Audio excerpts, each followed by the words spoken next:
Well.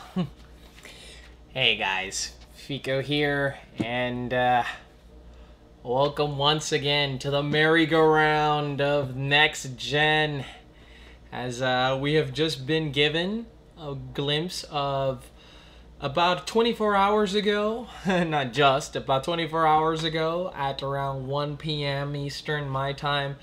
We got a reveal of an event hosted by Microsoft called Xbox, a new generation revealed.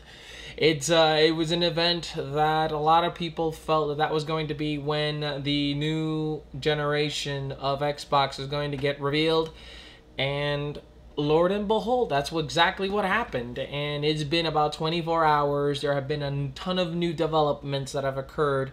I've got about a couple of links that I have to read before I give you my opinions about the stuff that they were talking about afterwards. But I do have a good perspective of opinion towards what I just saw, and I would like to just narrow down the things that I noticed when I was watching it, the actual event itself, and I took down as many notes as I could just so that I could have my opinions about what happened. It was a very interesting event. It was about an hour long. We got to see a lot of functionality. We got to see a bunch of stuff that was not game related and a few things that were. Take it how you'd like it. It wasn't an event. It wasn't up to par with E3. We know we're gonna get E3 soon, so I guess that is something.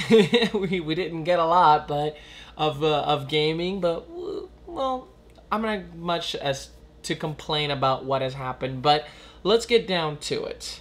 The name of the Xbox, it's called the Xbox One. The Xbox One is by description. I'm going to show you clips. I've actually recorded the whole event. It's like this black square DVR-ish looking device. Looks big. I mean, but that doesn't surprise anybody. I mean, the Xbox has always been big. It seems to be cloud powered. The new Kinect and which was shown off as well, and the new controller, it comes with the console. Basically, what they were showing throughout the beginning of it was the functionality of the actual console. For example, when you say Xbox One, it turns on the console, and it does it like a second or two later. I mean, like instantaneous. It's really fast. It's also remembers the last things that you were doing on the console. It's also showed you the nice little interface of the new Xbox Live. It's got a new trending tab on it, so you can see what's hot on the media, like new games and movies and stuff. That it's just kind of like, if you're not sure what to watch, it's like on the trending section. It allows you to watch TV live on the console. They didn't say how. They explained something that was like the 3OS architecture, which was, it seemed that would be what synonymously allows you to switch between things. More on that later.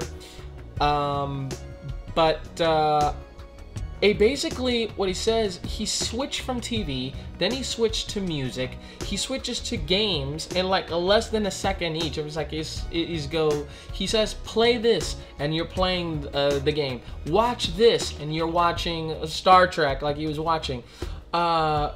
Music, and all of a sudden you're listening to Deadmau5. Internet Explorer, it allows you to load it. It even allows you to, it does like new gestures. It's like the grab and pan, the swipe tab function as well.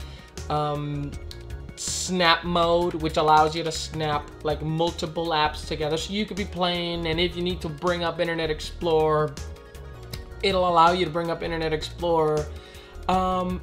the functionality of this new Kinect, they showed that the Kinect was very, very much more advanced than than its original. I mean, not that the original Kinect wasn't something that was sort of really cool, but functionally, I think it was more of a challenge to get games to respond to that Kinect sensor, whereas this Kinect sensor seems to have just gone back to the drawing board and just added a whole bunch of new technologies like depth. It can like read heartbeat. That is an article that I'm going to be reading and giving my opinions about the new Kinect.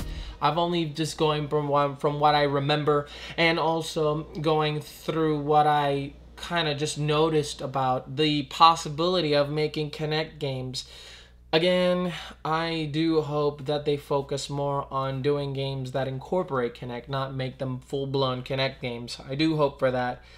Skype, it's a pretty cool addition. You can Skype with people through Xbox. It's really cool. I mean, you got the camera, so you might as well Skype with people. I mean, that's pretty cool. I mean, you can Skype with people while you're playing games, and you basically, it's almost kind of frightening. They basically turned this into like almost like a PC, but if it gets more weird than that, the specs are coming up soon. But they brought up something from like ESPN that you could watch ESPN, and then you get alerts of things like your fantasy teams. Like if you're playing ESPN fantasy leagues, you can follow and track your fantasy team, and you can see what's going on with whoever. If one player does something, like for example, you've got LeBron, and LeBron is on your fantasy league, and if you're on your fantasy team and then he does stats, he'll show you. It'll give you alerts about these as well. You could summon highlights of specific players. If you notice that like for example, it doesn't necessarily just those particular highlights from the fantasy league. Also, like for example, like highlights from your favorite players. I guess you can pick whichever your favorite players are, and I think Xbox will just give you the notifications. An Xbox guide, voice favorites and trending, you could use to watch TV. A show guide will basically show you, you know, things that are on specific channels as well. And favorites can keep track of your shows, and trending has also video on demand as well. If you notice that I'm talking a lot about the TV functionality that the Xbox has, it's probably because a majority of this entire event, at least I could say half of it, at least half of it, was focused on TV interactivity and functionality, as to basically convince people that a better way to watch TV is using the Xbox. Now, after about a day of it, I kind of feel maybe if you wanted to get people excited about the Xbox, you did a really good job by doing this, to get people that aren't only not just interested in getting the games, to get games, this game console, to turn it into like this really fantastic way to interact with your TV. It's really not a bad thing. But my opinion is, the Xbox is a game console. It's not a TV watching device. It's not an interactivity. It's not just a replacement for your media center. It's more, to me, is a game console. But don't worry, because they did talk about the console. I mean, it's got a brand new console architecture. It's got 8 gigs of RAM. It's got a 500 hard disk drives full of space. Like I mentioned before, it has 3 OSs running. It's got the main OS that processes the stuff that you're doing, while in the meantime, it's got a multitasking OS and a kernel that kind of just brings it all together and allows for the functionality to swap between the things that you're doing, the multitasking portion of it, so that way you are not making the Xbox's main OS run everything. You got one on standby, and you've got the kernel, the one that unites them all together to make it also look pretty good as well. You could switch to games instantly. That goes from the game is you'll install it on your console, which I will get to more to that. That's actually one of the articles that you but I'll get to those when I read them. I don't want to make excuse me, I don't want to make the my opinions about the stuff that I've been hearing about later. I want to read them carefully. Also, the new sensor for the Kinect is a 1080p camera. It detects more joints, so it could definitely detect, like, say, wrist movements and more joint movements. You can also detect, like, more depth. I also heard that it could even detect heartbeat also as well. Fitness games, I think, are going to get, like, skyrocketed into, like, everything that you could do. I mean, let me tell you, this Kinect, I think they finally got it right. I hope that the demonstrations that they show us within the next few weeks on E3 give us something to look forward to, give us something to be excited about. You know, like how Ghost Recon Future Soldier did. You know, the ability to, like, to switch from all the guns. That got me excited. It got a lot of people excited. I'd really, again, like I said, I hope that the future of the games with this happens more of interactivity to add into the games rather than just being like the games like Dragon Ball Z Connect and Steel Battalion that were just horrendous because they would just not work with this Kinect. Smart glass, another thing that they kind of mentioned a little bit. I spoke with a Microsoft store employee on the day. Well, I actually went to the mall, to my local mall, and there was like a little Microsoft store kiosk. He described to me that smart glass was more of an experiment in the current generation, whereas now smart glass, I think, will provide the interactivity between, you know, things like your smartphone and your tablet, make your games or make your movies or make your music more of an interactive service. You can do one thing and follow it up with another. It's pretty interesting when you get down to it.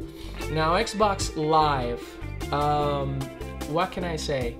They when they said that it used to be powered by 15,000 servers, and now it's being powered by 300,000 servers for the new Xbox Live service when one comes out. I was very, very, very, very, just my jaw dropped to the floor because I do IT, and I know that when it comes down to server maintenance, 300,000 servers is a lot of freaking servers, and it's a lot of maintenance, and it's a lot of people that's going to be, I mean, this is a huge, huge increase in service, but the reason is because most of it's going to be cloud powered. It's going to allow things that are very similar to what Sony mentioned from, like, when they mentioned that they acquired Gaikai. It's going to be giving you a game DVR. It's going to give you editing and sharing abilities to share what you're doing with people. It's got dynamic achievements, which should increase the when I think of a dynamic achievements, I'm thinking achievements that change. Dynamic as in you can also follow the progress of achievements of what happens. I got an article about the dynamic achievements that I want to read a little bit more to give you my opinion on them, because they really didn't get too deep into those as well. And Smart Match. That was actually something very cool on how they'll take your game reputation or your rating and basically your overall, like, just like your skill level, and they'll match you with people that are not so OP, and they're just, I mean, there's another article on that as well. I'm sorry I keep repeating that, but I'm just going over the top that they said about these things in the conference as well. Like I mentioned before, this is kind of half the conference, and they've talked about not that many games, I'm afraid.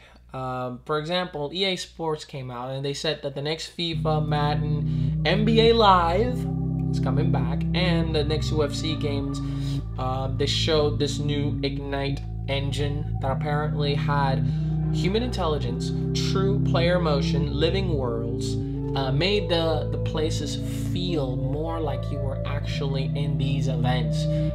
They got a couple of professional athletes to talk about how the experience, the reason that these games, the experiences, the barrier that's kind of missing to add more to the realism is the mental part of it.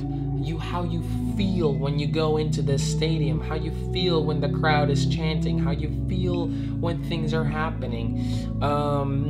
They did it's more of like a mental approach to make the games feel more realer than ever, and I like that. I really do dig that. I mean, the 2K series have been doing it, but I think more real. I think it can make your games feel like you're experiencing an event.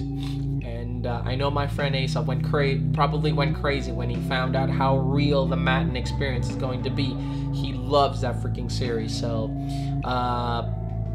the games look very promising. I mean, don't get me wrong. I mean, they don't show off. I mean, I don't know how if I could tell whether this was gameplay or cutscene, but I mean, the promises that EA Sports are doing, I'm kind of convinced that at least, at the very least, the games are going to feel a lot more realer.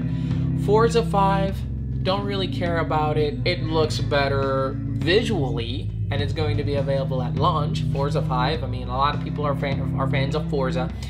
I am not a fan of Forza because I'm not a fan of racing games overall. So, but if you're big into Forza, congratulations, you guys have been given an early Christmas present. Forza 5 available at launch, and let me tell you, I mean, that teaser trailer, definitely does feel like you're driving this really nice, expensive, you will never afford to buy this car in real life car. So I admit that this is definitely not my cup of tea, and it will not be everybody's cup of tea like the sports game. So, but if you like Forza, you are going to really dig this. Remedy, the creators of Max Payne, they have come to tease a new game called Quantum Break. Half of it was real actors in cutscenes. The others was in-game and cutscenes as well. Not much information has been given. It's like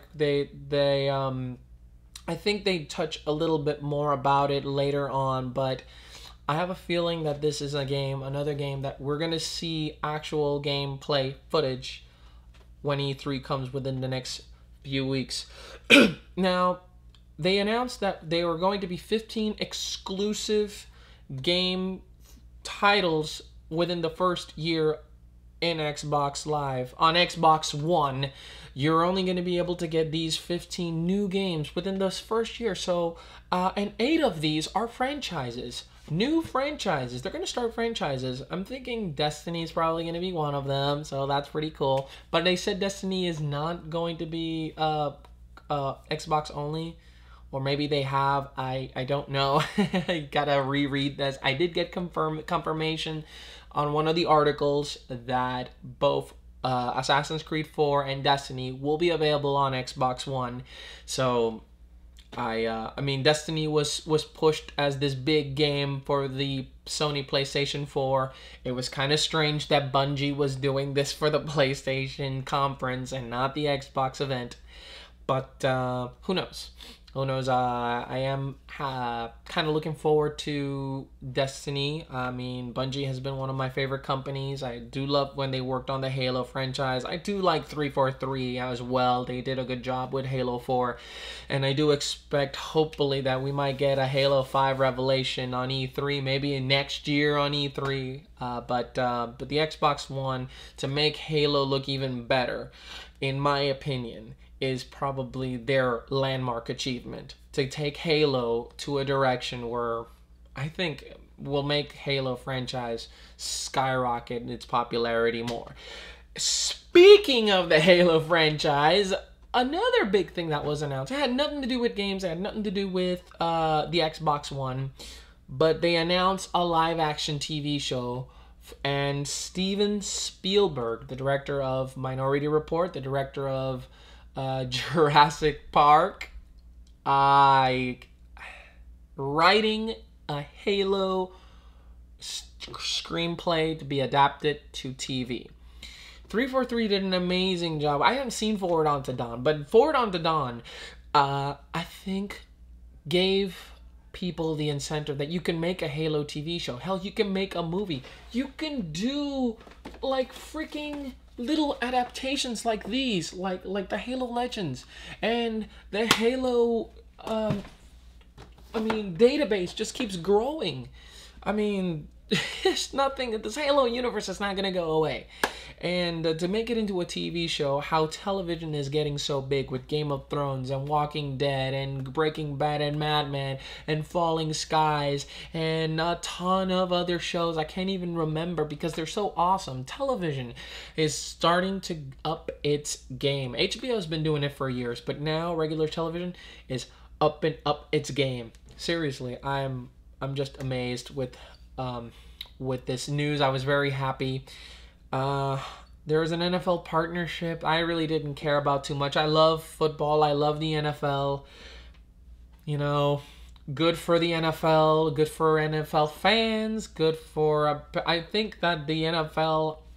I think what they're doing, I think it's that Microsoft and the NFL are going to be combining to create technologies that, for example, for the people that will own an Xbox One, will get a level of interaction that they do not get when you're on your TV. When you're, it's to me, I think this could definitely make a change in the actual game of the NFL. Like, for example, like how NFL Films created this amazing way of showing the passion and the love and the grit and the sadness of these games of football, and to have it presented in a brand new way, I have no objections to it, like, at all whatsoever. I hope that this means it's new ways of seeing this content.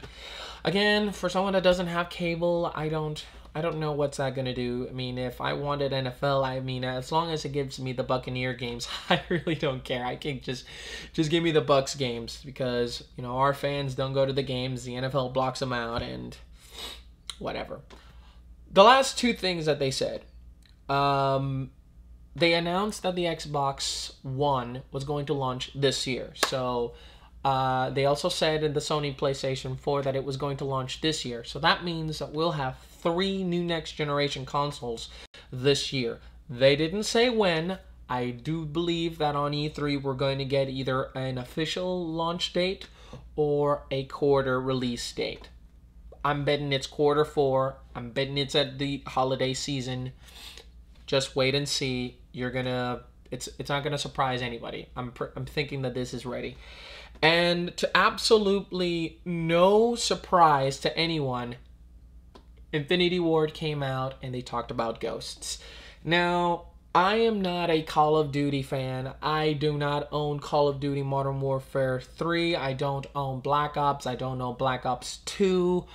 I'm more inclined to playing the Battlefield games. Battlefield 3.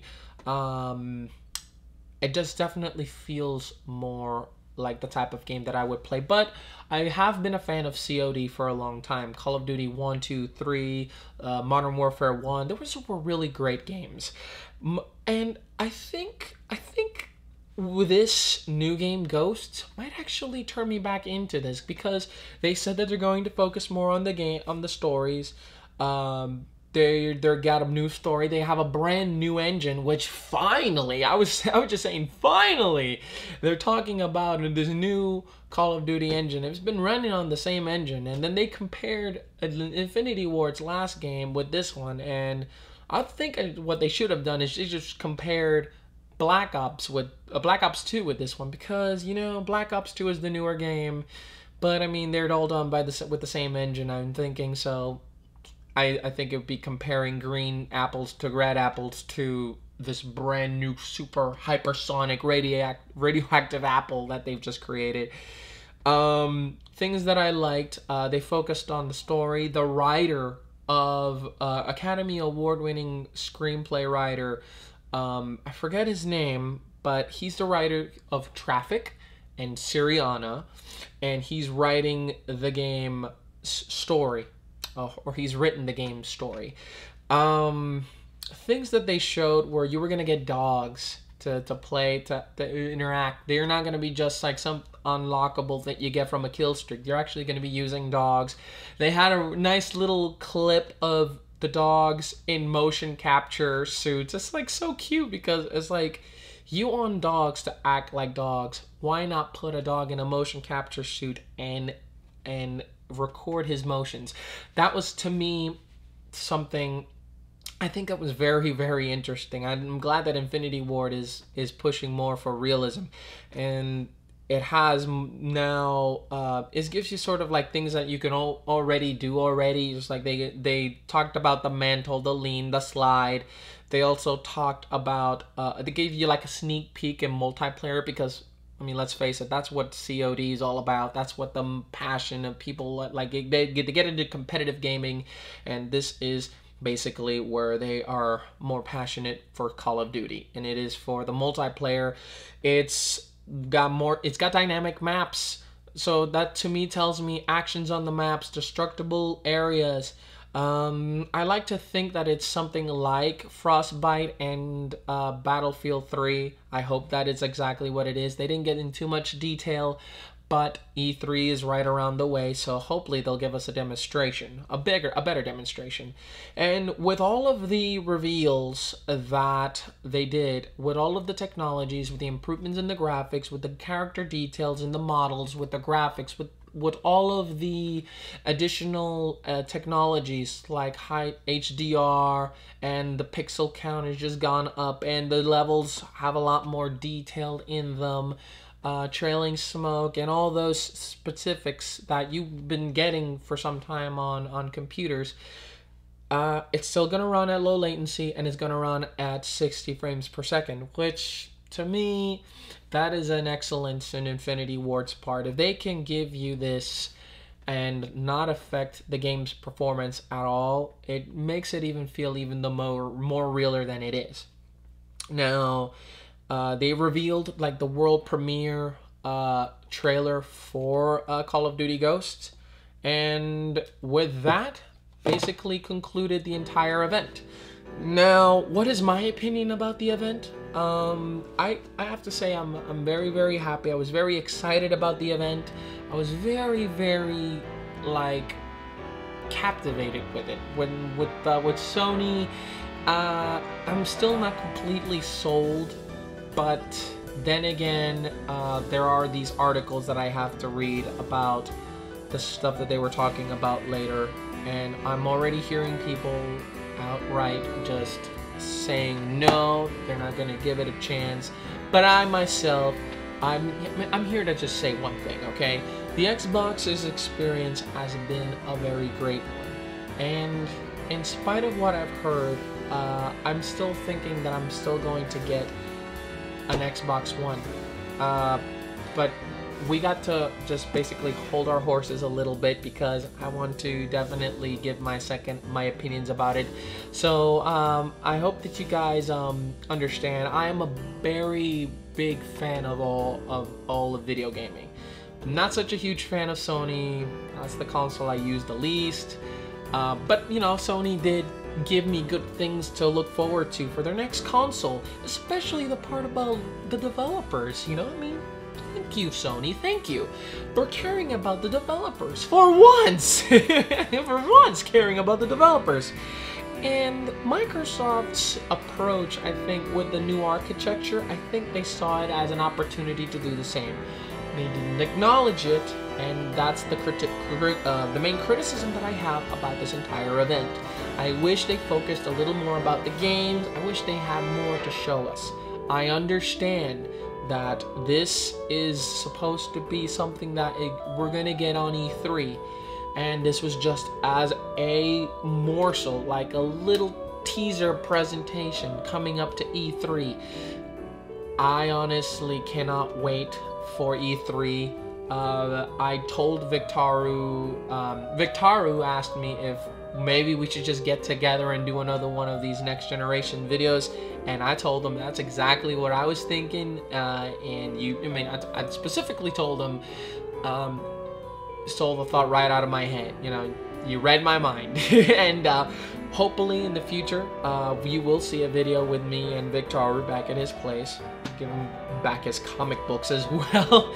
And also a chance for, you know, to compare the current Nintendo console, the current status of the Sony PlayStation 4, which we will get more information on the next E3, and obviously the recently announced Xbox One.